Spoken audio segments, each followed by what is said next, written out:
SIR என்பது ஒரு திருத்த முறை, அதை கொண்டு வர்றதை வரவேற்கிறோம். ஆனால் என்ன சொல்ல வரோன்னா, இதை நீங்கள் ப்ராசஸை செய்யறது 6 மாதம் 8 மாதம் முன்பதாக, தேர்தலுக்கு முன்பதாக செஞ்சிருந்தீங்கன்னா படிப்படியாக இல்லை சரியாக நடந்திருக்கும். இது ஷார்ட் டைம், 3 மாதம், நவம்பர் 4ஆம் தேதியிலிருந்து டிசம்பர் 4ஆம் தேதி வரைக்கும் படிவம் கொடுப்பீங்களா? 1 மாதம் 30 நாட்களில் எப்படிங்க படிவங்கள் எல்லா இடத்துலையும் போய் கொண்டு போய் சேர்க்க முடியும்? அதாவது சிட்டி ஏரியாவில் பரவாயில்ல, எல்லாரும் வீட்டுக்கும் கதவு தட்டி போய் கொடுத்துட்றீங்கன்னு சொல்லலாம். ஆனால் மஃப்ஷல் ஏரியாவில் போனீங்கன்னா நிறைய அதாவது மலைப்பகுதியெலாம் இருக்குது. ஒரு கிராமத்துக்கும் இன்னொரு கிராமத்துக்கும் 30 கிலோமீட்டர் 25 கிலோமீட்டர் தூரம் டிஸ்டன்ஸ் இருக்குது. அந்த மாதிரி இடத்துல போய் அப்ளிகேஷன் கொடுக்கறதுக்கே டைம் ஆகும். 1. நம்பர் 2, நீங்கள் இதை யாரை பயன்படுத்துகிறீங்கன்னா அங்கன்வாடியில் பணிபுரிகிற ஊழியர்களை பயன்படுத்துகிறீங்க, அரசு பள்ளிக்கூடத்தில் வேலை செய்கிறவங்கள பயன்படுத்துகிறீங்க, துப்புரவு பணியாளர்களை பிஎல்ஓவாக பயன்படுத்துகிறீங்க. அவங்கக்கிட்ட தான் இந்த பொறுப்பை கொடுத்துருக்கீங்க. ஆனால் நிலைமையில் சூழ்நிலையில் என்ன நடக்குதுன்னு கேட்டிங்கன்னா, காலையில் பணிகள் அவங்களுக்கு சென்று 2 மணி 3 மணிக்கு தான் அவங்க வந்து இந்த படிவம் விநியோகத்துக்கான பணிகளே தொடங்குறாங்க.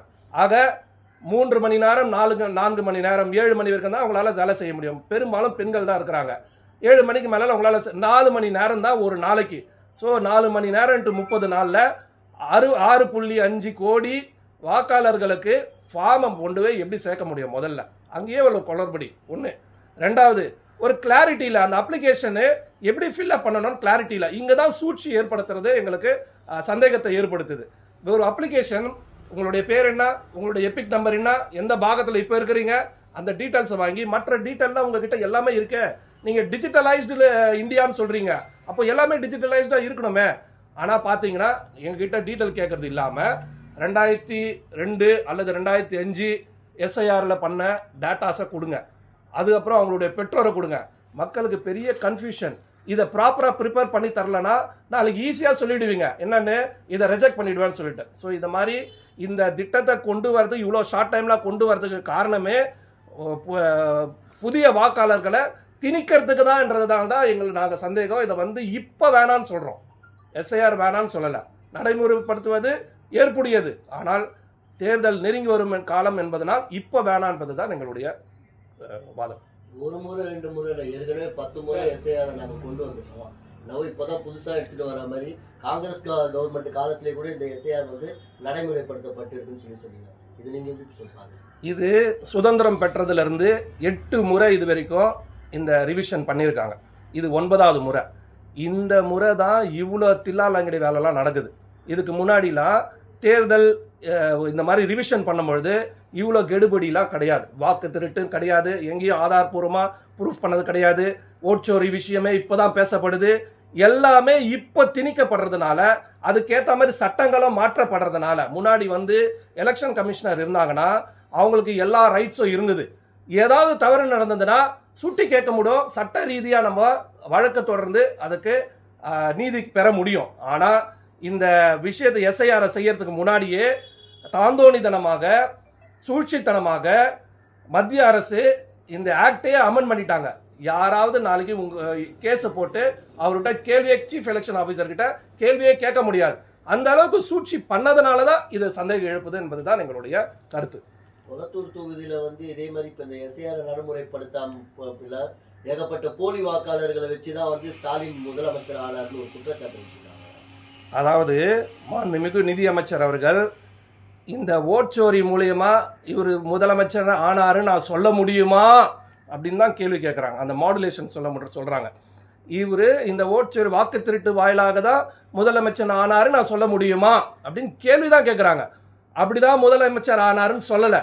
அப்படி சொல்லியிருந்தாங்கன்னா அவங்களே தான்மேக பொறுப்பு ஏற்க வேண்டும். ஏன்னா அவங்க தான் சர்டிஃபிகேட் கொடுத்துருக்காங்க. தவறு என்பது எலெக்ஷன் கமிஷன் தான் நடந்திருக்கு.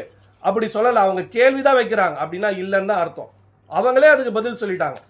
அதை விட முக்கியமான விஷயம் என்னன்னா, இந்த குளறுபடிகள் இருக்கு, இந்த வார்த்தையை பயன்படுத்தி இருக்கிறாங்க. கட்பட், இந்தியில வந்து கட்பட் சொல்லுவாங்க, தமிழ்ல வந்து என்னதுன்னு யோசிக்கிற பக்கத்தில் இருக்கவங்க சொல்றாங்க குளறுபடி ஏற்பட்டு இருக்கு. அந்த குளறுபடி ஏற்பட்டு இருக்கிறது தான் சப்ஜெக்ட். அதை தான் இளந்தலைவர் ராகுல் காந்தி அவர்கள் சொல்றாரு. வாக்கு திருட்டு ஏற்படுது, வாக்காளர் பட்டியலில் முறைகேடு நடந்திருக்கு, அதை தான் இளந்தலைவர் ராகுல் காந்தி சொல்றாரு. அதை இவங்க வந்து வழிமொழிகிறாங்கன்றது தான் எங்களுடைய இப்போ வந்து பிரசன்டேஷன்.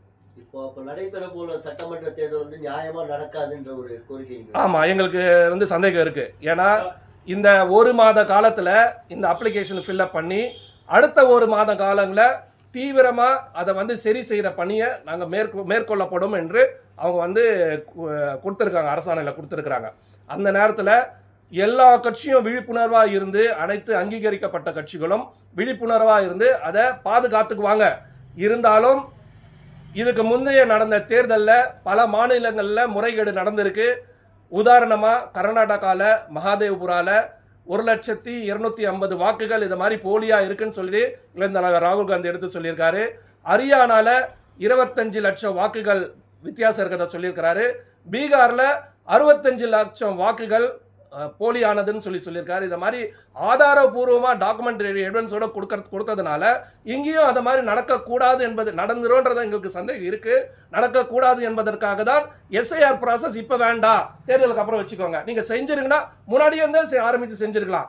இப்போ காலம் தாமதமா போனதுனால இப்போ தொடங்கி செய்யறது சரி வராது, தேர்தல் அப்புறமா நீங்க அதை செஞ்சுக்கோங்கன்றதா எங்களுடைய கருத்து. உங்களுடைய சந்தேகத்துக்கு வந்து 2 வார காலத்துக்குள்ள தேர்தல் ஆணையம் பதில் அளிக்க சொல்லிட்டு உச்சநீதிமன்றமே சொல்லியிருக்கு. நான் என்ன சொல்லியிருக்கு, இது தொடர்பாக வந்து என்னென்ன சந்தேகங்களோ வந்து 2 வாரத்துல பதில் அளிக்க வேண்டும் சொல்லிட்டு பதில் அளிக்கட்டும். பதில் அளிக்கிறது நியாயமானதாக இருந்தால், எங்களுடைய இளந்தலைவர் ராகுல் காந்தியுடைய குற்றச்சாட்டுக்கு அது பதிலாக அமையுமானால் நாங்கள் அந்த நேரத்தில் பதில் கொடுக்குறோம்.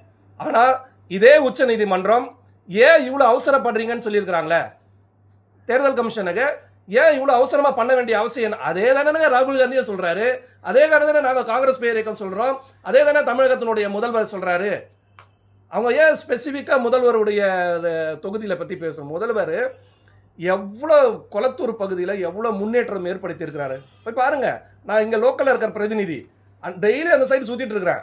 எவ்வளவு இம்ப்ரூவ்மெண்ட்ஸ் இருக்கு, எவ்வளவு ஸ்டாமாட்டர் ட்ரெயின் போட்டிருக்காங்க, நீர் தேங்குறதுல எவ்வளவு விஷயங்கள் நடக்குது. நீங்க வந்து டெல்லியில உட்காந்துக்கிட்டு இந்த மாதிரி தவறான தகவல் சொல்ல முடியாது, கரெக்டான தகவல் தான் கொடுத்துருக்காங்க. முறைகேடு நடந்திருக்குன்னு, குளறுபடி நடந்திருக்குன்னு ஒத்துக்கிறாங்க. அதை தான் நாங்க முன்னாடி சொல்ல வரோம். தமிழ்நாட்டுல கொளத்தூர் ஒரு தொகுதி மட்டும் முன்னேறினா போதும், மற்ற எந்த தொகுதியும் எல்லா தொகுதிகளுக்கும் ஃபண்டு ஒதுக்குறாங்க, எல்லா இடத்துலயும் நடக்குது. கொளத்தூரை பத்தி அவங்க பேசுறதுனால கொளத்தூருடைய வளர்ச்சியை பத்தி நான் சொன்னாங்க. இப்போ இந்த எலெக்ஷனுக்காக தான் இப்போ இந்த எஸ்ஐஆர் கொண்டு வராங்க. இந்த எலெக்ஷன் முடிஞ்சதுக்கு அப்புறம் அந்த எஸ்ஐஆருக்கு வேற வேலையே கிடையாது. அப்படி கிடையாது, அடுத்து வரக்கூடிய தேர்தலுக்கு அது அவசியமா தேவையான விஷயமாச்சே.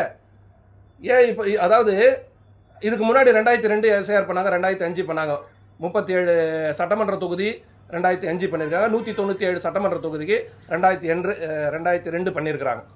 அது எதுக்காக பண்ணியிருக்காங்க? அடுத்து வரக்கூடிய தேர்தலுக்கு ஒழுங்குபடுத்துறதுக்காக தான் பண்ணியிருக்காங்க. ஸோ நீங்கள் அடுத்து வர தேர்தலுக்கு நேர்மையான முறையில் நடக்கணும், வாக்காளர்களுக்கு உரிய வாக்களிப்பு சுதந்திரம் கிடைக்கணுன்றதுக்காக தான் இதை செய்கிறது. ஸோ இந்த நேரத்தில் செய்கிறது குளறுபடி 100% குளறுபடி ஆகுன்றது தான் நாங்கள் சொல்ல வர்றது. மத்திய அரசு எந்த ஒரு திட்டத்தை கொண்டு வந்தாலும் தமிழ்நாட்டில் அதுக்கு தனியாக ஒரு தீர்மானம் போட்டு நீதிமன்றம் செல்றாங்க. அந்த மோடியோட பேருக்கு வந்து எந்த ஒரு கிரெடிட்டும் கிடைக்கக்கூடாதுன்றதுல தமிழக அரசு ரொம்ப கவனமா இருக்குதுன்னு ஒரு குற்றச்சாட்டு வச்சிருக்காங்க. அதெல்லாம் பார்வை சார். நியாயம் கேட்டு நீதிமன்றத்துக்கு செல்வது நியாயத்திற்காக, மக்களை பாதுகாப்பதற்காகவும் மக்களுடைய நலனுக்காகவும் தமிழக அரசு செல்கிறது. அது பார்க்குறவங்க பார்வை.